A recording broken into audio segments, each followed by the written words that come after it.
At Sunshine Ace Hardware in Bonita Springs, casting a line of hope for fishing captains means offering a 20% discount during Veterans Day weekend for licensed captains looking to buy fishing gear that will help get them back on the water. My boats are the only thing that fully survived. Day 5 Charters Captain John Gahn quotes the Bible saying, "On the 5th day, God created the fish in the sea." But nearly 2 months after Hurricane Ian, John's days in Fort Myers Beach are spent repairing his home.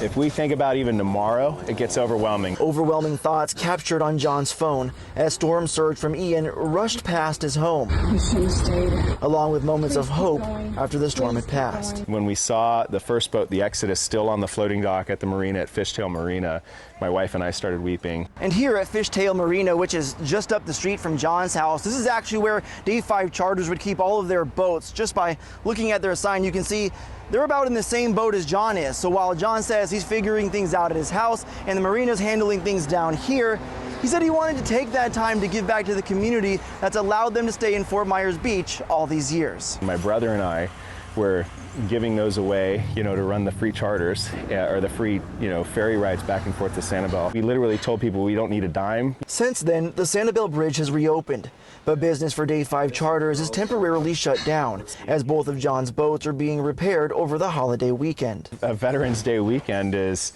one of our busy weekends. A weekend where businesses like Sunshine Ace Hardware will try and make a difference. And captains like John realize every storm runs out of rain. This is the weirdest thing, Colton. Losing everything is one of the best resets that you can have in life because you realize what's important.